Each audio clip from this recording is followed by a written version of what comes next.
This is episode 83 of the Ikigai Podcast. I am back with Kei Tsuda for this special double episode on the mother of Ikigai, Mieko Kamiya. On the last episode, we talked about the life of Mieko Kamiya. On this episode, we will talk about her book, Ikigai ni Tsuite. Thanks for joining me, Kei. Good to see you. Good to see you. This is my favorite subject. Mine too. So yes, we're talking about Ikigai ni Tsuite, the seminal book of Mieko Kamiya that was published in 1966. This book is often referenced in current day papers, and Professor Hasegawa, so Professor Akihiro Hasegawa, who was the first guest on my podcast, likes to refer to this book as the Ikigai Bible. So it's still impacting people or researchers more than 50 years on, yes. Mm-hmm. Now, writing was a lifelong ambition for Kamiya, but one she was unable to pursue until the later years of her life. And on September 7th, 1961, upon completing the first draft of her book, she wrote in her diary, "I have been feverishly writing for 10 days. I have more or less finished writing the first draft. All that had been bottled up in my mind is now out, and I feel a great weight has been lifted off my shoulders. I feel that I could die without regret. I'm so grateful for the health of my family and body." This is quite a powerful diary entry. Do you think this indicates that writing was her Ikigai, Kei? Most certainly. I think that's her way of expressing what was coming to her mind, right? I mean, and she has such an intricate mind, I think, to go into the details of Ikigai in such a, I don't know what, very expansive in terms of the topic coverage. And I believe that this book only covers a portion of what she was planning to share. But yeah, you kind of feel the excitement from this quote and how satisfied she is. And as we know from the previous episode, she had all these health problems. So I guess at the time of writing the book, she must have felt she was in good health. So with the title, let's touch on it. In Japanese, Tsuite means about, concerning, as to, regarding. So a literal translation of her book title would be About Ikigai or On Ikigai. How do you think the title of the book would be translated today? I think the title is quite effective even today. You know, and we both know, right? We've read a number of her publications, and it kind of represents her style of writing and the position she takes in a dialogue that she has with the readers. It conveys the notion that this author wants to keep the interpretation up, to be kept open or up to us. And also the, about Ikigai means it kind of tickles your mind, right? It's like, what about Ikigai? So I think this shortness to the point and openness for interpretation, that's something quite effective even today. Yeah, that's a good point, because I mean, sometimes I can't, it's very hard to read midashi, like newspaper headlines and sometimes book titles, because I guess a lot of people put great effort into book titles because it's almost like a form of marketing. Like we need to sell this book, so we come up with a interesting or intriguing title. But this one's very simple, regarding Ikigai or on Ikigai, about Ikigai. So I like I like the title. I could read it. And when I first started reading this book, I mean, I hadn't read Japanese for a long time. So it did require a lot of relearning. I've got lots of notes, scribbled, highlights, and I'm sort of still working through this. I managed to get an audiobook version as well, which really helped. Very good. But when did you first read this book, and how has it impacted you? So I read the book for the first time just past year. So that makes you, the senpai. You come to it and been referencing to it for much longer than I have. And it was an eye-opening moment because, I read other books done by the Western authors on Ikigai, but here it is. 50 or more years ago, a researcher by the name of Mieko Kamiya has written a book simply titled about Ikigai. And the depth and the breadth of the topic coverage was just, burn on. There's nothing else out there. No, yeah. I mean, for me, reading it was a real challenge, but also all the references to other researchers or poets or artists or psychologists or psychiatrists or philosophers. I was like, how does she know all this information? Like, she must have read so much back then. Obviously she didn't have access to something like the internet. And I I know. had to start looking up all these French and German and Japanese names, trying to find out who's she referring to. So she must have had, right, these stack of books, probably in her reach. Plus, through her connections and network, she must have had people or library systems that she had access to that she can lay her hands on all these books and publications. Yeah. I mean, I didn't count, but I mean, there are literally probably hundreds of books and things that she is citing.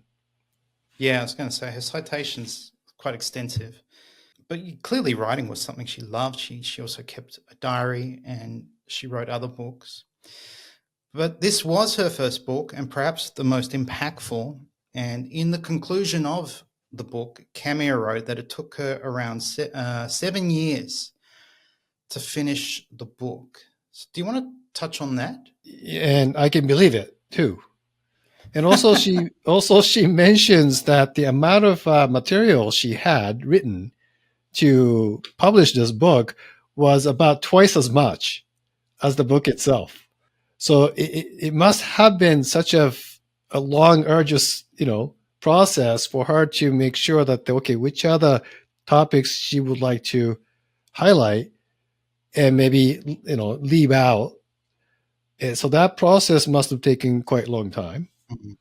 And she also mentioned that there was a very significant gap time from the time that she had the materials kind of put together or come together, and she had to pause for couple of years or something. Then finally got back to it and carried it through the finish line. So there must have been some other life situations that may have been impacting, but the process I can appreciate that she's going through. And it's so clear that she's looked at, I think, each of the topics from at least 2, if not 3 different angles, and probably chosen the one that she that felt the best or right for her. Yeah, and then published it. Yes, I think for me, I think I got clarity when I understood it didn't take her 7 years to write per se. It sounded like she wrote the first draft fairly quickly, but then she took this break. I think she was busy with other things, but she also wanted to do more research or get these different perspectives. And then I guess this process of editing took a while. I'm sure it took some time. So that's quite a long time. I wrote a book and it took me a year, and I had a really good editor. So I'm not sure if she had an editor or if she. I think she does mention in the towards the end of the book some brief thanks to the person who was involved in editing, but who knows how much of it, right? The person may have just done a look over for the grammar and those kind of editing rather than the content based editing. Yeah, another thing that jumped out for me is how she was really a study of the current affairs at the time too. She takes in account of all of the what's going on in the world, not just in Japan, but in the world, in the politics and the war and other aspects of things. And although she does not bring out those content too much in the main chapters of the book itself, but you can tell that the person who's kind of putting this together is is studying what's going on in and around the times as she lived. Yeah. So it wasn't. So it's that the writing is not coming from somebody who's really focused on one type of a research. So it's not a research paper. It's got more like a little bit of an essay type of feeling to it, and a storytelling. Yeah, I think I chatted to you the other day about how she referenced the life of Florence Nightingale, and Mm-hmm. she obviously drew parallels to her life. And Florence Nightingale's known as the lady with the lamp, and she changed the perception of the nursing profession from one that was almost considered equivalent to prostitution to something that's a meaningful profession. And she introduced all these practices of hygiene. So she was like another pioneering woman. And I was like, wow, this book goes beyond the subject of Ikigai. It sort of explores Ikigai in different perspectives, angles, and almost case studies of other people. What's interesting, I do get people often saying, oh, Nick, is there a translation, or do you think it would be ever translated? And I think it probably have to be summarized rather than translated, because it would be quite hard to read and get through because most people would not know all the references. So hopefully the publisher will do some sort of summary and maybe modernize it for today's reader. Yeah, and in that the summary also has to be made by somebody who understands like psychology or positive psychology of today, and hopefully bring in their knowledge to clarify certain points as they do I it. think so. Yes, so let's move on to the introduction in her book. So in the introduction of her book, Kamiya presents the theme that there is suffering with people all over the world, and people sort of wake up dreading the thought and act of just waking up every morning. Doesn't sound too good. And then she prompts the reader with two questions, I guess, to consider. What makes us feel that life is worth living each and every day? And how do we find a new Ikigai if we have lost our reason to live? And so that's quite a powerful opening to say, look, millions of people are, waking up, dreading just the thought of waking up and facing each day. And then these two questions of what makes us feel that life is worth living each and every day, and how do we find a new Ikigai if we've lost our reason to live?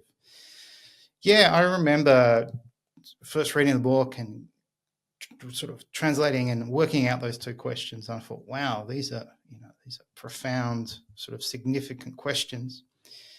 Do you think Japanese contemplate these questions when they think of Ikigai? Probably not, right? And generally speaking, in today's Japan, I mean, much as the rest of the world, it's kind of important to also highlight the time frame when Mieko Kamiya was asking this question was the mid 1900s, and it's after the war, economy is growing, especially in Japan. Things are getting busy. I mean, we've gone up, number of ups and downs, but with all the technology and other advancements that we made, we are still in the same situation, or in some cases, we may be in worse situations when it comes to this point. Like when you wake up, what is the first thing you do is the question, right?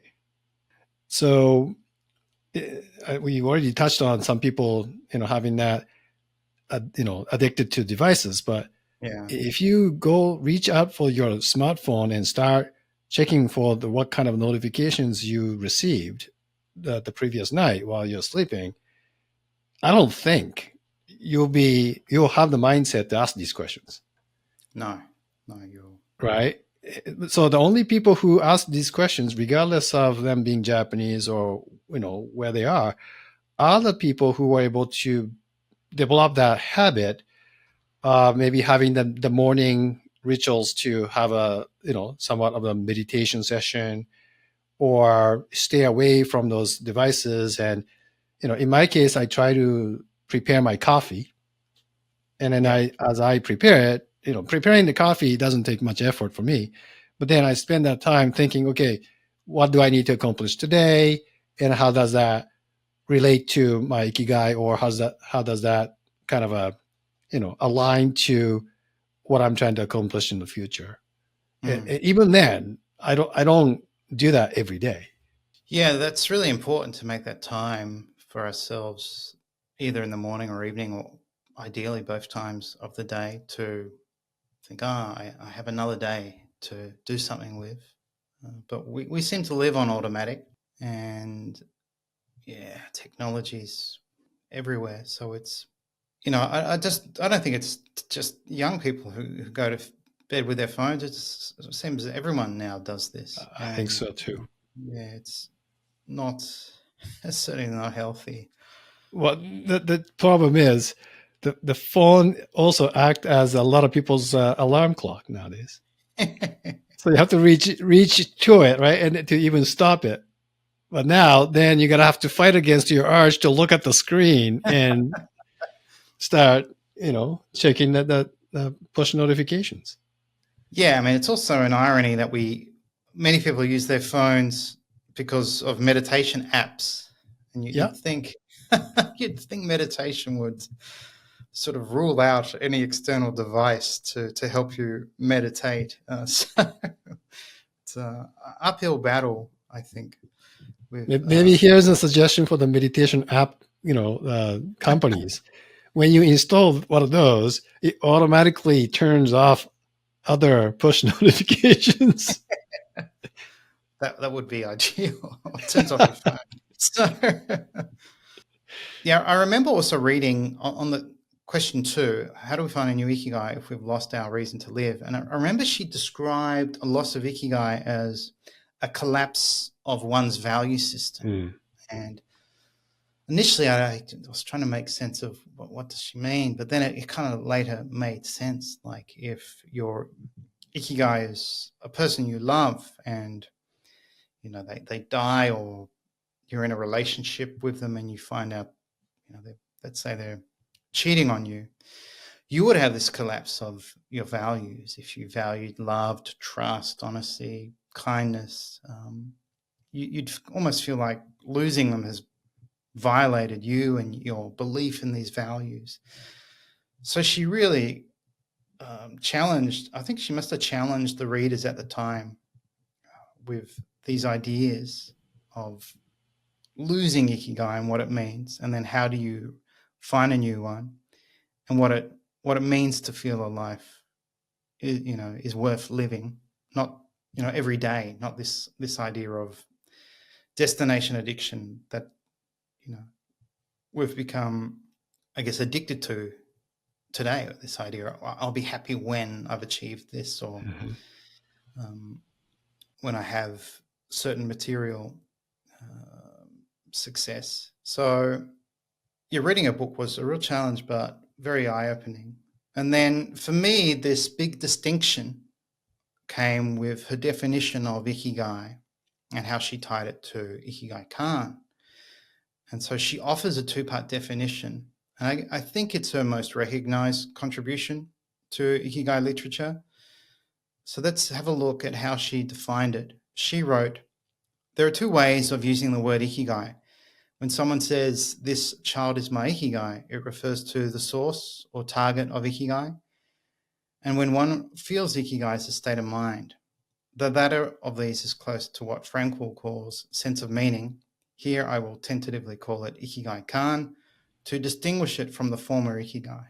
So, I mean, probably reading that or listening to that, it's a little bit complicated, yeah? It's a little bit what's the word, like katai. It's a little bit hard to process, but she's saying you have sources of meaning in your life, or sources of ikigai in your life, experiences, people, relationships, dreams, hobbies, and even memories that make your life worth living.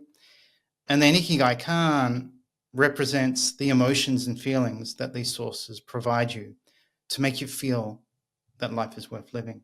And so I think what I understood is, according to Kamiya, the power of Ikigai lies in the positive and satisfying emotions that result from being able to identify your Ikigai sources, and subsequently, you experience a deep and genuine sense of meaning associated with your life experience. So that was a big realization for me, that like the first in the book, there's Ikigai and Ikigai Kan, and Ikigai is something you feel. So did you know this intuitively before even reading the book? I would like to say yes, but the moment when I read the book and that section or the opening segment, it crystallized or confirmed. Because even before reading the book, I was already going in the angle that I was telling my circle of friends and network that Ikigai is not a destination or this goal. It's something we feel, right? And I was saying it without getting any confirmation from anybody at that point. I see. But here she was. And I said, I got hooked. Thank you. Right. Thank you very much. What does your family, so obviously probably your family know you've got this interest in Ikigai, you're researching it, you're studying it, you're producing content on it. Have you shared it with your mother and your wife and your daughters? And if you have, what are their sort of reaction? So I know my daughters and my wife follows the content time to time. Okay. My mother, she would, but then of course she's of the age that she doesn't necessarily want to get on internet or learn how to use, her special mobile phones in Japan for the aged folks that has internet connectivities, but she's never used that part. Okay.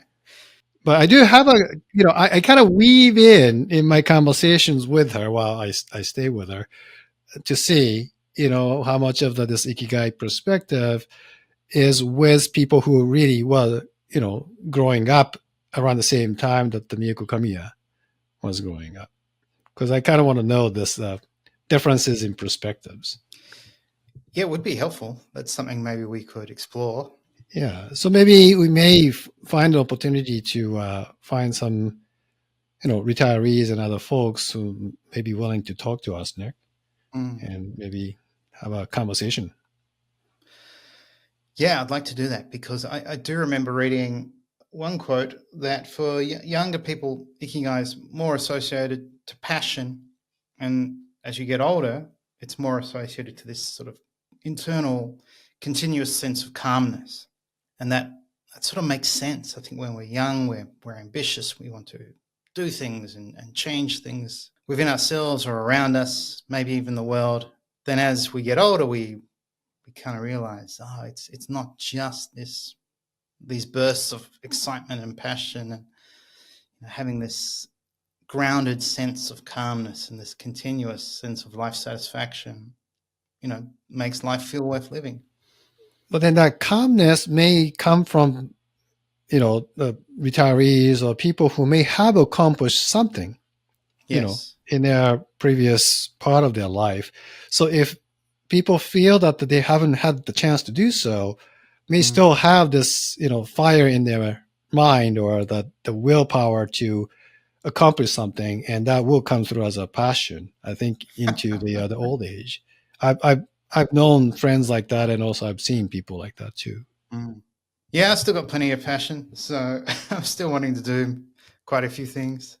So hopefully find a nice balance between those two types of Ikigai perceptions.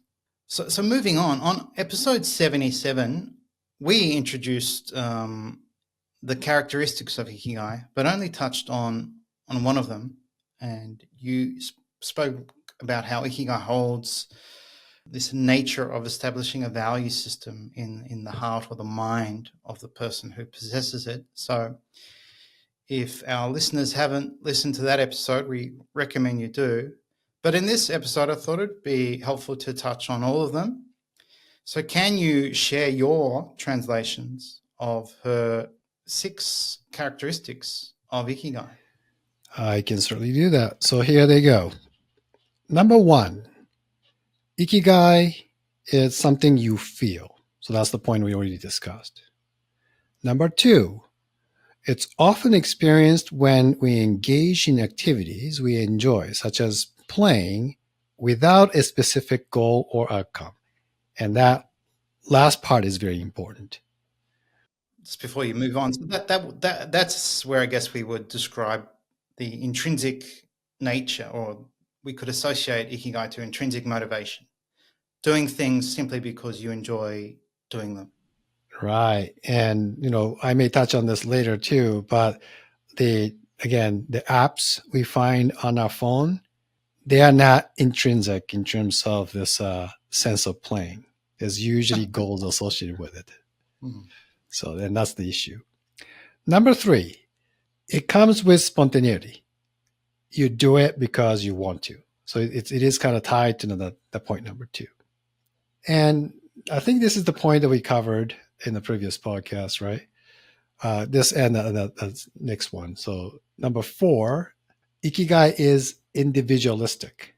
You can't borrow it or imitate others. It must suit your expression of your authentic self. So that would tie it to your values as well? Absolutely. And that's why I think it's very hard to imitate. And even if you pursue the same values, how you kind of feel Ikigai, I think, is going to be different based on, again, your upbringing, the experience, and so on and so forth. So there are situations, right, that you may feel as though you share Ikigai with someone. And that is true. It does happen. But then, are you really sharing the same exact Ikigai with this other person? Chances are it's probably not the case. No. And to kind of explain that, she goes on to say, Ikigai establishes a value system to identify and prioritize your Ikigai-kan based on your priorities. So it's not a single thing. It is a system. And what are the likelihood of, like, Nick, you and I sharing the same value system? Yeah, on the surface, maybe there are some. We both like to research Ikigai. But then as as we kind of dig deeper down, I think we're going to start to notice the differences. Yeah, this one kind of made me realize, like, wow, this is the depth and breadth of Ikigai. It establishes a value system. It's like, okay. And right, it changes. Yeah. It changes over the course of your life. And that's what the most intriguing point that I'm trying to research now and come up with ways to explain, okay, if you are, 20 something, Ikigai the system could look maybe more simple, hopefully. But then as you get older, it might become even more complex. But then there are things that, like, we, the researchers, may be able to do to help people to keep things simple. I think that's one of the challenges. When things get overcomplicated, it starts to kind of lose its value. And then the final one kind of talks about that complexity a little bit. So Ikigai creates a unique spiritual world. So it's not even just a system. It creates a world where we can each realize our own, like, order, clarity, unity, stability, and harmony. I kind of expanded that piece. The Japanese doesn't go into too much, but I think in the Western world, this world could be, right, tied to things like, okay, how do you make sense out of things? how do you bring clarity to your mind, or how do you feel your body and mind is unified, feel stable, and then this create this harmonious feeling or situation. Yeah, I think I remember reading in relation to 5 and 6 this idea that once you have a clear understanding of your ikigai, it's then very easy for you to make decisions about your life and decisions on how you spend your time, because you basically know, because you have a value system behind these choices related to your ikigai sources. Whereas if you have plenty of time and maybe plenty of resources, but you're struggling as, what should I do? I'm bored all the time. I find myself watching Netflix or scrolling social media. It probably indicate, well, you haven't really uncovered meaningful sources of ikigai. Or you may, it's just that it's not enough to fill your time. Yeah, does that then bring out this idea I've thought about, that we need to also nurture our ikigai sources. We need to give them time and care, and almost treat them with respect. Well, that and the fact that the people can have, and again, this is my personal opinion, but people may want to look into multiple sources of ikigai. And this goes towards the, we may have a discussion a little later on, but when you feel the loss of ikigai, if you have multiple ikigai, then you may have a little bit easier time kind of switching it or applying it or bringing back, making one more prioritized than the other to be more resilient, right, in the given situation. If you only have one single ikigai, then when that one thing goes, then you're going to have a tougher time finding a new one or replacing it. Yeah, it's interesting how Japanese have described ikigai, because we know Ken Mogi describes it as a spectrum of small things, small joys, to the pursuit of meaningful goals.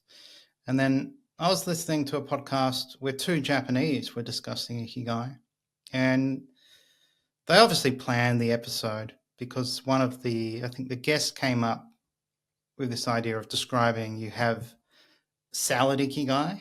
So these are ikigai sources that are sort of good for you, either for your health or your mental health, but they're a bit challenging. They might be associated to your work or volunteer, and that you would not consciously be thinking all the time that this is my ikigai. But there would be moments where you think, oh, actually, I really enjoy my work because it connects me to people. This work is challenging, but I like the challenge. It's meaningful. And then he described that you had snack or okashi, like okashi ikigai. So you'd have snack ikigai, which could be these small joys of, maybe eating ice cream or playing computer games that aren't really healthy for you, but they bring you moments of joy.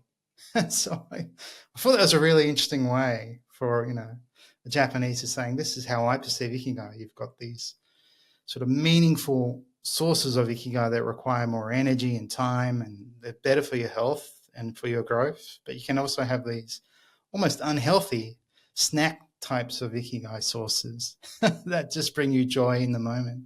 So, yeah, even how Japanese describe ikigai is often unique. Well, one more concept kind of tied to what you just described, maybe to keep ikigai approachable.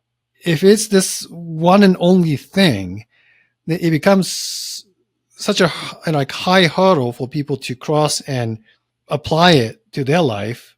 So we really have to think how ikigai's been around in Japan for so long.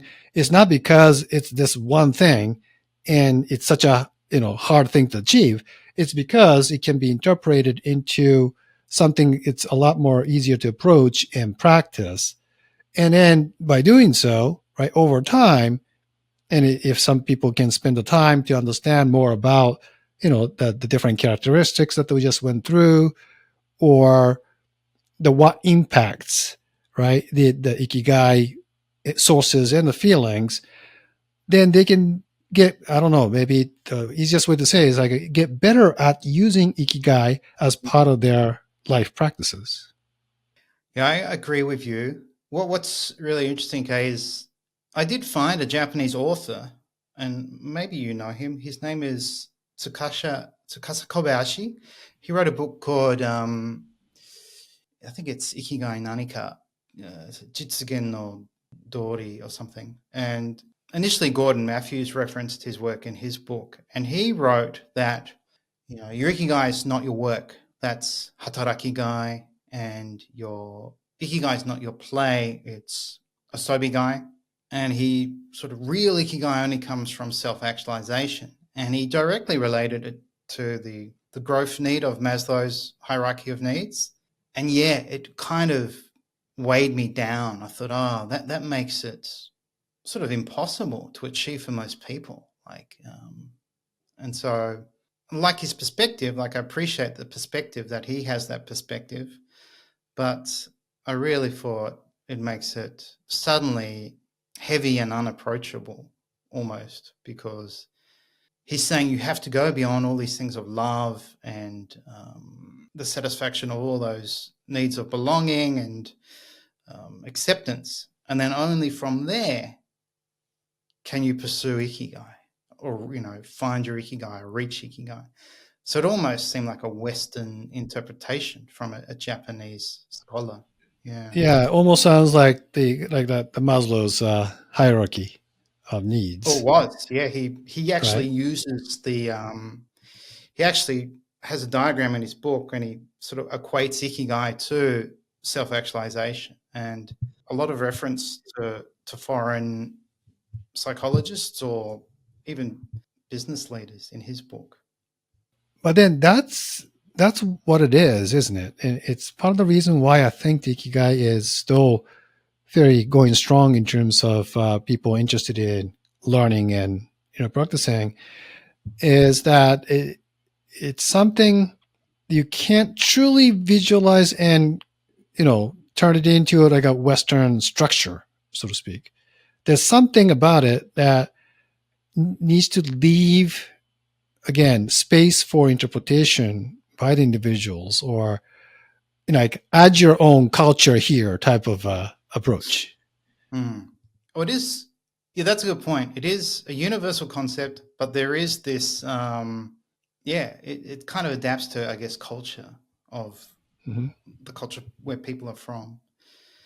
But I was a bit shocked that it came from a Japanese writer.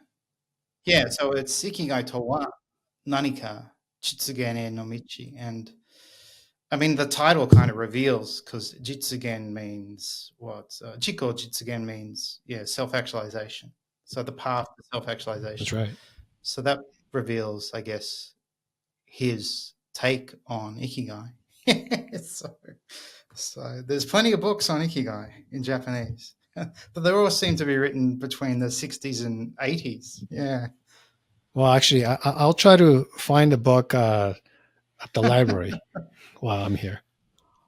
Well, good luck with that. Yeah. So lots of reading for you, and still lots of reading for me. So let's go back to Kamiya's work. And when she began writing her book, she wrote in her diary on the 14th of February 1960 the following: I've been writing all day on Ikigai ni Tsuite. Still, I am not making much progress. I've been thinking and writing a lot. Sometimes I am troubled by self-loathing. I'm so bored. I wonder if it's worth it. I can't catch a break these days. And I was really shocked when I stumbled upon this diary entry. Actually, I think my wife found it for me. And I was like, is that right? So she struggled with writing at times. So this book must have been a challenge for her too. So I think this reveals the existential nature of Ikigai, that just because something is meaningful, it doesn't mean it's going to be easy. In her case, writing a book. So that's another important point. Ikigai might push you, maybe what we've just touched on, to self-actualize at times, to challenge yourself, and it won't always be easy. What are your thoughts on that? Well, she does say like I'm so bored, but at the same time, right? If I can kind of connect the timeline on this, she's already collected the materials to write about this book. So I think she's been rereading those materials and other, the works are probably hers. And reading those materials that she's already written is probably impacting, right, a morale a bit. It's like, I already wrote this. Like, what am I going to do with this? And that's why I really, appreciate this book, because you can kind of tell or feel that the number of iterations she may have gone through to come up with each of the sections based on, again, a lot of other ideas and materials that she's kept. And that may be kind of hidden in this diary entry. Yeah. Because, we sometimes get bored when we have to like review our own work. It's like, oh, I know this. I've done it, But then she's trying to create something that she's so used to seeing, but then she has to put it together in a shape that others can appreciate. No, I mean, I think writing a book is a real challenge when you get to the editing stage and you have to decide what to keep. You realize this area and this section needs more work, and the progress can just go so slow, and then you begin to doubt, and you've spent all this time writing a book, and then you're at this point where you think, yeah, is it worth it? Like, what I've written doesn't even make sense. You have all these doubts, and it's like, so I can't imagine. Yeah, I can't imagine she went through these periods of boredom or frustration. I mean, I kind of have this magical perception of it, but at the end of the day, she was a real human being. So she must have had these moments where she got frustrated. She had her ups and downs. And now we know that she may have been thinking in French first. Perhaps, yes. And tried to translate it into Japanese. Maybe added a layer of complexity to it, yeah. Yeah, so she had all these ups and downs in her diary entries, but despite these struggles, perhaps more than anything in her life, writing gave Kamiya her strongest experience of Ikigai Kan. And there's another quote from her diary that kind of backs this up. So this is how much longer? Almost like a year, more than a year longer, like a year and a half longer, September 11th, 1961, she wrote, "I could almost say that I had been living just to write this book. What surprise, joy, and awe I felt as I gradually came to discover that. I had never even really imagined the possibility that the meaning of my life would be someday gradually revealed to me in this way." So obviously she's having a really good day here. She's really, really feeling this incredible sense of life satisfaction, life meaning from writing this book. So I think her diary entries are a good reminder that Ikigai is all about the powerful emotions that make life feel worth living. And obviously Ikigai Kan is what we want to experience. And I think we both can relate to her statement as we live today. I think in your case, you did write a book, and I haven't written a book. If I decide to do that, I'll reach out to you, Nick, for some help. But this clearly tells us that as she was writing the book, she was connecting the dots in her own life and starting to make sense out of it. So it makes absolute sense to me, because that's what we do when we are reading this book. And at least when I'm trying to come up with like a new blog post or feature one of the Mieko Kamiya's statements and then putting my own thoughts, that's what happens. Is not only I'm coming up with a story, but I'm actually confirming a piece of my life and how it relates to this, Ikigai concept. I agree totally. Yeah, yeah. No, I think we've both said our Ikigai's or one of our Ikigai's, researching Ikigai and sharing Ikigai. And so I think you're right. Obviously, here she's conveying that writing this book is my Ikigai. It's become my Ikigai. And what surprise, joy, and awe I felt as I gradually became to discover that. And yeah, this is a realization for her on this particular day. But I'm sure she felt it strongly as she was progressing through her book, except on those days where she was frustrated. Right. So yeah, it really does make us, or makes me feel, yeah, Ikigai doesn't mean it's always going to be wonderful and joyful. That if our Ikigai source is really meaningful, there will be moments where we're challenged and we have to push through. If it's something related to, I guess, our work or, a hobby or practice we really care about. And this is why I'm always cautious about, we should not equate Ikigai just to happiness. It's far more, it's broader and more deeper to just the emotion of happiness. It has kind of many emotions, and they depend on who you are, and what your Ikigai source is. And going back to that characteristic that every person's Ikigai is unique, Ikigai is individualistic, and it's an expression of yourself, of your authentic self. So I've shared a few quotes, Kei. How about you? I know we talked about you pulling out some interesting quotes or sections from her book. So would you like to do that now? Sure thing. So one part, it's not a quote per se, it's more of a short description of how she describes some of the Ikigai concept. Mm-hmm. She uses this term called okuyuki no aru kokoro. The English translation will be something like a profound heart or mind. Mm-hmm. But the okuyuki has to do with, again, this sense of space and depth, both. Yeah. So by using or coming up with this kind of description, she's kind of influencing, especially the Japanese readers, that there's this breadth and a space within our mind that can hold that world that we speak of. It can create a world because there's space. And not only that, she goes on to discuss about time in this book too.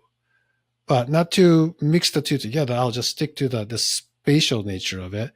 Mm. And then she goes on to say that there is this depth of experience and how we can basically experience it, and differs by people.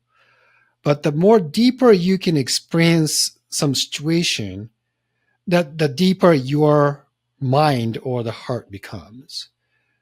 And she's kind of suggesting, I think, the more life experiences you have, probably both ups and downs, good and bad, that your mind will start to grow its space. You can hold a lot more, say, either the system or the world that you create within. Yeah, even just now realizing, reading the kanji, okuyuki, so oku's like the depths of a depth house or a location, and yuki's, I guess, from the verb iku, Yeah, to go how there. far you can kind of go into the back end, so to speak, like okuyuki. And I know space is a really important, cultural aspect to Japanese culture. We have these words like aida or ma, like, silence or depth, Right. or in between space. Even ibasho can also be spatial or also within your mind. So I guess there is some advantage for me being like a non-Japanese, like being able to understand some kanji gives me this perspective. I was like, oh, okay, yeah, this quote you've put up, or this line, does add this element of their depth and space, because Ikigai has also been researched in the context of time, that it's temporal. So you have past sources of Ikigai, current and future, and the learning never ends. So you've you've helped me sort of learn that even in more depth today by pulling out this line. Yeah. So, and then Mieko Kamiya herself brings in that timeline aspect in this book too, right? And one other thing I noticed is that the later that this book becomes, somewhat harder to read even for the Japanese, because again, the things are highly conceptual, and also, right, it is somewhat written in the older tone of Japanese writing. I mean, people don't write like this today, I don't think. Most of the newer papers are more, succinct and kind of a modern way of explaining things. But so there's the concept I also picked up that I want to share is the concept of, okay, how do you basically change your structure of the mind? And she discusses two keywords. One's called shakaika, is basically socialization. And the other one is lekshika. Lekshi is history. So I had to look it up. I think there is a word, or it could be a made up word, called historicization. Okay. And these two keywords also kind of works pretty well with this Ikigai concept, because you and I both know that the Ikigai, there is also other constructs like the first person, second person, third person. Even though Mieko Kamiya doesn't necessarily bring that up, the way to actually enlarge your Ikigai kan typically is to start within yourself and with your family. That'll be like more like a second person. But at the end of the day, you want to impact the community, the society, the world. That'll be the third person. And that is the socialization aspect. And with socialization, usually comes more of a spatial considerations too. So she may have been relating to the fact that she was traveling so far to meet with the Libras, right? I mean, that's the spatial considerations. But then she brings up another strong point of historicization, or how people have tendency to make sense out of the experience and within the historical context. So you don't think of it when you're going through the experience, but then looking back and kind of correlating your experience with maybe others, or the events that may have taken place in the world, you may start making the connection to come up with this meaning that in turn starts to kind of align to your Ikigai kan. So these are important concepts that I've never actually came across before, that she introduced it to me anyway. And I'm sure there are other researchers today who are, to your point, researching this. Yeah, actually, Dr. Shintaro Kono comes to mind, because he came up with this theory of Hokosei, life directionality, and he talks about the three temporal aspects, at least from a personal perspective. But he talks about how you can redefine the past. Once you've lived through it, you've had this distance from it, but you can get to some clarity where you realize, both these positive and negative past experiences still have some connection to me now. And hopefully it's a positive connection. You learned from a mistake, or you recovered from trauma, and now you're more resilient. And you have this opportunity to redefine your past, and you can almost feel differently about a past event that maybe was difficult, now with a different lens. Yeah. So I do have my best shot translation of Mieko Kamiya's explanation of these concepts, right? So socialization, the way she explains, is even when facing death in a solitary cell, even when confined to an island with a disabled body, I think she's referring to lepers here, when one realizes that their life is a part of all humanity and that they bear meaning and responsibility to everyone, they can lift their head high and live their life with dignity. So that's the concept of socialization, eloquently said in Kamiya's words. Historicization is, she also kind of mentions this as socialization over an extended timeline. So in this realm of mind, expansiveness stretches not only across space, but also along the axis of time, unfolding far-reaching vistas from the past to one's distant future, even beyond one's own demise. Within this context, by being aware of one's role and contribution to life, one finds both purpose and significance in living and even in facing death. Powerful. It is powerful. These are the times I think, like, why wasn't this book ever translated? Yeah. I mean, I think this should be read at every high school. Like, this should be standard reading. Also be a really good book, I think, to give, young women, like young Japanese women. Here's someone who's achieved so much and by all perception was incredibly successful, but still, despite all this success, she still had this desire to write, and she pursued that and achieved that and found meaning in that despite all of her struggles. I was wondering if the socialization aspect anyway relates to the term itaikan. I think it does. It does. Because in a way, what she's saying is you can start to find meaning by, aligning yourself to the society or community or the group of people. And once you realize that you are part of it, itai, then, there is a better way to consider your existence. And the life affirmation, should come from it. Yeah, I asked because Gordon Matthews wrote about that in his book, and he kind of made this argument because he interviewed 52 Japanese and 52 Americans, essentially asking, what is your Ikigai? He had to obviously structure it in English, and what he learnt was for the Japanese, Itaikan was this important cultural concept or value related to Ikigai, that Ikigai is very much attached to your social world.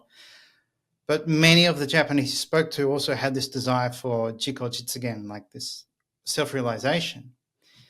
And then when he spoke to the Americans, it became clear that, being individualistic and having the chance to self-actualize was something they associated to Ikigai.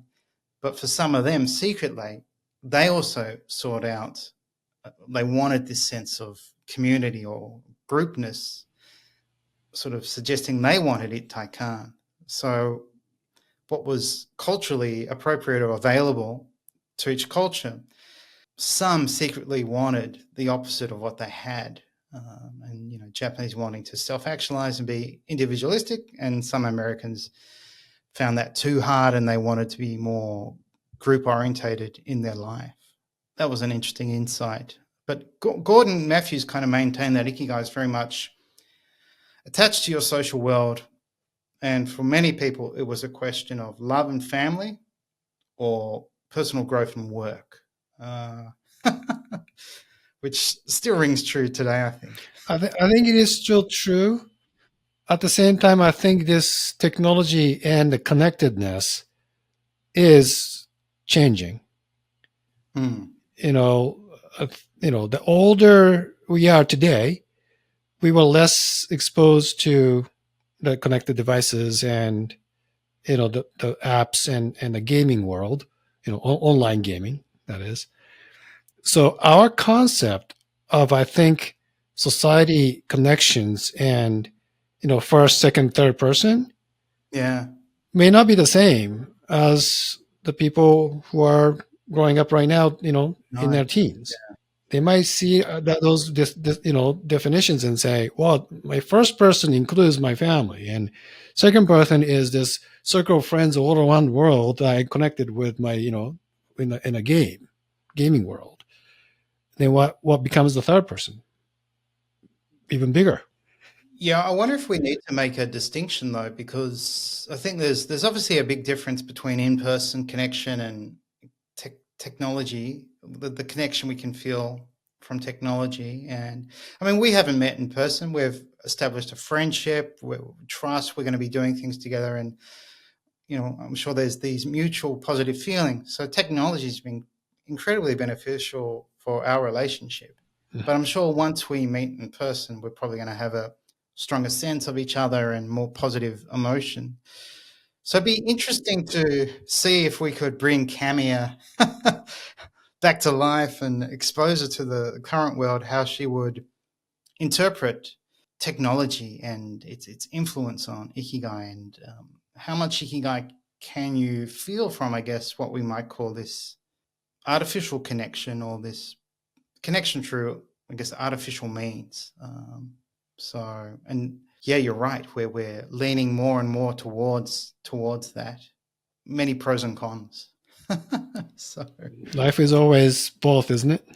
Something positive, something negative, they come together. Indeed. So on that note, I think we should end. So I'd like to end from a quote from my book to wrap up on the life and work of Mieko Kamiya. So here I go. As a pioneering researcher and author on the Ikigai concept, Kamiya was ahead of her time, contemplating purpose and life meaning decades before the positive psychology movement of the early 2000s, all while juggling teaching, translation, parenting, and domestic duties. She is not only one of the most remarkable women of 20th century Japan, to use the words of her biographer Yuzo Ota, but also a visionary whose name should be recognized among the likes of Abraham Maslow, Viktor Frankl, Martin Seligman, and Christopher Peterson. It is a tragedy that Kamiya's significant contribution to the Ikigai concept has not been translated for consumption by a global audience. Perhaps the increasing popularity of the Ikigai concept will eventually see her receive the recognition she deserves. And I think we'll both agree that she deserves far more recognition globally, and probably in Japan, than she is currently receiving. I agree. And I think she can send, positive message to everyone, but especially those people who are eager to kind of extend their professional lives within Japan, being a mother or, female. Yes, she's an inspirational figure. So let's spread her work and her life to to the rest of the world as much as we can, Kei. Yeah. Absolutely. And that's what's connected us to begin with, right? Indeed. I've often thought, this might be a conversation for another time, but she had children. Perhaps her children had children. I wonder, what they know of her work, her grandchildren, if assuming there are any. So you're coming up with a research assignment for both of us. Find the children of her or her grandchildren. Yeah. Anyway, that could be another project. Yes. Yeah, that'll be a project. I might need your help with that. So. Awesome, Kei. So I'm actually going to catching up with you next month. So I'm looking forward to that, and we might be doing retreats together. So that's exciting. So we'll keep that. We'll see about that. Yeah, won't say too much about that now, but I'm sure it's going to happen. So thank you for all your support and help, and look forward to meeting you in person in a week or so. No worries, mate. And have a safe trip over to Japan. Thank you. Cheers. Bye now. Thank you for listening to this episode of the Ikigai Podcast. To learn more about Ikigai or to become a certified Ikigai Tribe coach, visit ikigaitribe.com.